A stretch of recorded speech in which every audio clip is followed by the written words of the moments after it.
Electoral bond को लेकर ये बड़ी खबर आ रही है। सीबीआई को एक बार फिर से सुप्रीम कोर्ट की ओर से नोटिस दिया गया है। ये बड़ी खबर इस वक्त आपको बता दें, सुप्रीम कोर्ट ने एसबीआई को नोटिस जारी किया है। बॉन्ड के नंबर नहीं देने पर जवाब मांगा गया है। सुप्रीम कोर्ट ने सोमवार तक का वक्त दिया है जवाब देने का। एसबीआई को बॉन्ड नंबर बताने चाहिए थे। सुप्रीम कोर्ट की ओर से कहा गया है जो डेटा दिया गया उसमें नंबर नहीं थे। तो सुप्रीम कोर्ट की ओर से एक बार फिर से एसबीआई को नोटिस दिया गया है और यह पूछा गया है कि आखिर जब यह कहा गया था कि पूरी डिटेल आपको देनी होगी,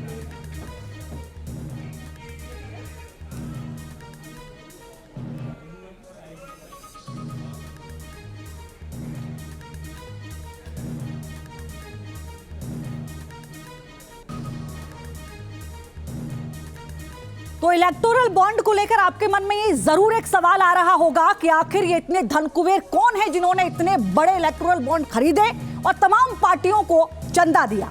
पूरी जानकारी देने के लिए हमारी सहयोगी अमृता इस वक्त मौजूद है, ग्राफिक के जरिए आपको समझाएंगी। Amrita, over to you. बहुत शुक्रिया लक्ष्मी। तो देखिए, आपको बताते हैं कि कौन कौन सी पार्टियों को कितना कितना चंदा मिला है। आपके लिए जानना बहुत जरूरी है कि किस पार्टी को कितने करोड़ का इलेक्टोरल बॉन्ड मिला, कितना इलेक्टोरल बॉन्ड जो है वो भुनाया गया। चुनाव आयोग ने अपनी वेबसाइट पर जो डेटा अपलोड किया है उसके मुताबिक ये जानकारी आप तक पहुंचा रहे हैं कि किस पार्टी को कितना फायदा हुआ या कितना चंदा मिला है। 6060 करोड़ रुपए बीजेपी को मिले हैं और टीएमसी की अगर बात करें तो 1609 करोड़ रुपए। कांग्रेस को 1421 करोड़ रुपए मिले और बीआरएस को मिले हैं 1214 करोड़ रुपए। तो इलेक्टोरल बॉन्ड को कितना पार्टीज भुना पाई हैं ये आपको बता रहे हैं। 775 करोड़ बीजेडी को, तो वही डीएमके को 639 करोड़ रुपए। वाईएसआर कांग्रेस को 337 करोड़ और 218.9 करोड़ जो हैं वो टीडीपी के हिस्से आए हैं। ये तमाम वो पार्टियां हैं जिन्होंने इलेक्टोरल बॉन्ड को भुनाया है। 159.40 करोड़ एसएस के हिस्से आए हैं, तो वहीं आरजेडी के हिस्से 72.5 करोड़ रुपए। आम आदमी पार्टी की बात करें तो 65.5 करोड़ और वहीं सपा की बात करें तो 14.1 करोड़ सपा के हिस्से। और शिरोमणि अकाली दल की अगर बात करें तो 7 करोड़ से ज्यादा शिरोमणि अकाली दल के हिस्से आए हैं। एआईएडीएमके की अगर बात करें तो 6 करोड़ से ज्यादा एआईएडीएमके के हिस्से आए हैं। और ये वो आंकड़े हैं, ये वो पार्टियां हैं जिन्होंने इलेक्टोरल बॉन्ड को भुनाया है। कितना भुनाया है, कितना चंदा मिला है, ये हमने आपको बताया। Over to you Lakshmi. बहुत शुक्रिया अमृता। तो देखिए, चुनावी चंदे को लेकर आरोप प्रत्यारोप का दौर भी शुरू हो गया है। बीजेपी कह रही है कि पूरा डेटा चुनाव आयोग ने वेबसाइट पर अपलोड कर दिया है, वहां से आप पता कर सकते हैं। लेकिन कांग्रेस बीजेपी पर लगातार हमलावर हो रही है। सुनिए जरा। कोर्ट का जो आदेश है उसका पालन सबको करना पड़ता है और इलेक्शन कमीशन में उसका पालन करते हुए जो डेटा था उनके पास उन्होंने वह अपनी वेबसाइट पर डाल दिया। देखिए, मैं उस पर अभी एक विश्लेषण मैंने किया है किस तरीके से ये इलेक्टोरल बॉन्ड का दुरुपयोग किया गया है। 60% इलेक्टोरल बॉन्ड सिर्फ बीजेपी को गए हैं। 60%, 60% बीजेपी को गया है। जिन्होंने चंदा दिया है उनको क्या कहां से कॉन्ट्रैक्ट मिले हैं, हाईवे के कॉन्ट्रैक्ट मिले हैं, टनल के धंधे मिले हैं और कोई प्रोजेक्ट। समझता हूं आज तक इतने भ्रष्ट आचार में निहित हमने कोई दल ही नहीं देखा था। ईडी रेड मारती है और उसके चंद घंटों के बाद इलेक्टोरल बॉन्ड खरीदे जाते हैं। इधर रेड मारो, दबिश करो, उधर बॉन्ड खरीदवाओ। और बॉन्ड किसको जाएगा? विश्व की सबसे तथाकथित बड़ी और धनी पार्टी को। तो प्रधानमंत्री जी, न खाऊंगा न खाने दूंगा कि ये परिभाषा आपने बड़ी उत्तम कर ली है। खाऊंगा भी, खाने भी दूंगा और ढक करके भी रखने की कोशिश करूंगा। राजनीतिक दलों को चंदा देने वाले सबसे बड़े दानदाता सैंटियागो मार्टिन हैं, जिन्होंने राजनीतिक दलों के लिए 1368 करोड़ रुपए खर्च कर दिए। अब आपको यह भी बताते हैं कि आखिर कौन है सैंटियागो मार्टिन, ये भी समझ लीजिए। फ्यूचर गेमिंग कंपनी चलाते हैं।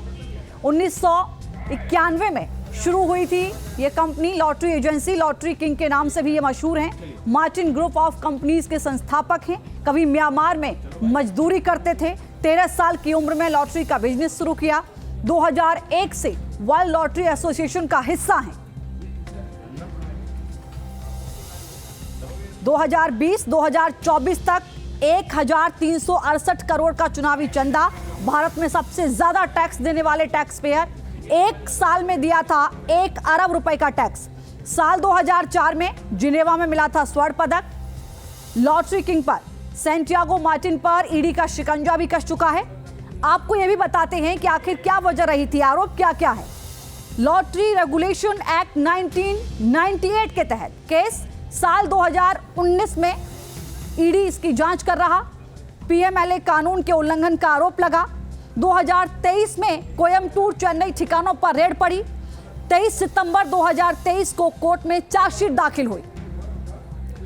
लॉटरी किंग सैंटियागो मार्टिन का क्या क्या कारोबार है, जरा यह भी समझ लीजिए, जिसके जरिए उन्होंने अरबों की दौलत हासिल की है। गेमिंग, लॉटरी, रियल एस्टेट का भी इनका अपना बिजनेस है।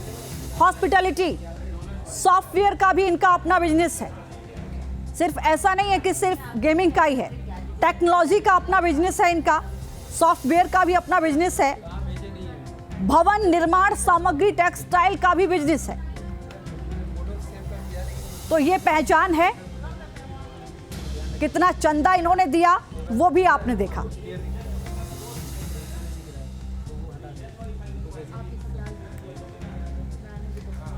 संवाददाता अवनीश इस वक्त हमारे साथ लाइव जुड़े हैं। अवनीश, एक बार फिर से सुप्रीम कोर्ट की ओर से एसबीआई को नोटिस दिया गया है नंबर ऑफ इलेक्टोरल बॉन्ड को लेकर कि आखिर ये आपने क्यों नहीं दिए, जब कहा गया था कि आपको पूरी डिटेल देनी होगी, किस तारीख में किसने कितने कैसे कितने का खरीदा, सब कुछ डिटेल में आपने क्यों नहीं दिया?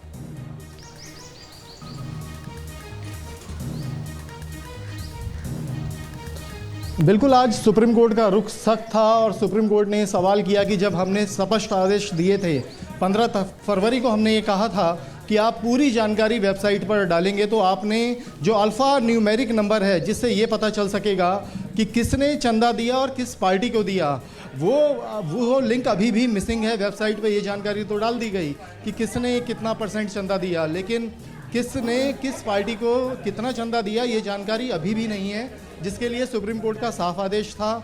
तो ये सवाल जब किया गया तो सुप्रीम कोर्ट आज आदेश करने के अंदाज में था, लेकिन सॉलिसिटर जनरल जो केंद्र सरकार तुषार मेहता हैं, उन्होंने कहा कि एसबीआई बैंक इस मामले में पार्टी नहीं है, तो पहले उसको पक्षकार बनाया जाए, उसे नोटिस किया जाए, उसका पक्ष भी सुन लिया जाए। तो सुप्रीम कोर्ट ने सोमवार अगले 18 मार्च की तारीख दी कि एसबीआई आकर बताए कि जो अल्फ़ा न्यूमेरिक नंबर है जिसकी वजह से जो सुप्रीम कोर्ट का आदेश है उसकी अभी भी तामील नहीं हो पाई है, वो क्यों नहीं अपलोड किया गया है। तो हो सकता है कि सोमवार को एसबीआई उस नंबर की भी जानकारी दे दे, या उसमें डिले कहाँ पर है, क्यों वो अल्फ़ा न्यूमेरिक नंबर नहीं दे पाए हैं, इसकी वजह सोमवार को एसबीआई की ओर से बताई जाएगी। और सुप्रीम कोर्ट में जब आज सुनवाई हुई तो ये भी कहा गया कि जब तक ये नंबर सामने नहीं आएगा तब तक खुलासा होना मुश्किल है कि किसने किस पार्टी को कितना चंदा दिया, क्योंकि सरकार जो नीतिगत फैसले लेती है, क्या उन फैसलों के पीछे किसी ऐसे पक्ष का हाथ तो नहीं है जिसने पार्टी को बड़ा चंदा दिया, ये तब तक पता नहीं चलेगा जब तक वो नंबर सामने नहीं आ जाता है। तो जो जनता है उसको ये जानने का हक है कि किसने कितना चंदा दिया है, ताकि वो ये आकलन कर सकें कि सरकार ने जो नीतिगत फैसले लिए वो उस चंदे से प्रभावित होकर तो नहीं लिए। ये तमाम सवाल हैं जिनके जवाब तभी मिल सकेंगे जब वो लिंक क्लियर हो जाएगा। अभी वो लिंक मिसिंग है, वेबसाइट में जानकारी तो है लेकिन उस जानकारी में सबसे बड़ी जानकारी ये अभी भी नहीं आई है कि किसने किसको कितना चंदा दिया। जी चलिए अवनीश, बहुत शुक्रिया, विस्तार से आपने जानकारी दी। 18 तारीख तक का समय दिया गया है सुप्रीम कोर्ट की ओर से एसबीआई को। 18 मार्च तक आपको पूरा डेटा नंबर के साथ देना होगा जो जानकारी सुप्रीम कोर्ट ने मांगी है। अब सवाल यह है कि आखिर वो सबसे बड़े डोनर कौन है, वो 20 चेहरे कौन है जिन्होंने सबसे ज्यादा राजनीतिक पार्टियों को चंदा दिया है, उनकी डिटेल ग्राफिक के जरिए हम आपको बता रहे हैं। ये देखिए, electoral bond data top donors का इस वक्त आपके सामने है। फ्यूचर गेमिंग और होटल सर्विसेज चंदा दिया है 1368 करोड़ का। मेगा इंजीनियरिंग, इसकी ओर से भी बड़ा मोटी रकम दी गई है। Quick supply chain private limited की ओर से 410 करोड़ का दिया गया। हल्दिया एनर्जी की ओर से 370 करोड़ का बॉन्ड दिया गया है। वेदांता लिमिटेड की ओर से 376 करोड़ का चंदा दिया गया है राजनीतिक पार्टियों को। SL mining and industries limited की ओर से 224 करोड़ रुपए का चंदा दिया गया है। वेस्टर्न यूपी पावर ट्रांसमिशन की ओर से 220 करोड़ का चंदा। भारतीय एयरटेल लिमिटेड की ओर से 158 करोड़ का चंदा दिया गया है राजनीतिक पार्टियों को। कन्वेंटर फूड पार्क इंफ्रा लिमिटेड की ओर से 195 करोड़, एमकेजे इंटरप्राइजेज की ओर से भी दिया गया, मदनलाल लिमिटेड की ओर से 186 करोड़ या की ओर से भी दिया गया, उत्कल एल्यूमिना इंटरनेशनल की ओर से 145 करोड़ का चंदा दिया गया है, Jindal steel and power limited की ओर से 123 करोड़ का चंदा दिया गया, धारीवाल इंफ्रास्ट्रक्चर की ओर से 115 करोड़ का चंदा दिया गया है और इसके अलावा टोरेंट पावर लिमिटेड की ओर से 107 करोड़ का चंदा, बिरला कार्बन की ओर से 105 करोड़ का चंदा। तो ये वो 20 डोनर हैं जो सबसे बड़े हैं और इनकी ओर से लगातार सभी राजनीतिक पार्टियों को बड़ा चंदा दिया गया है।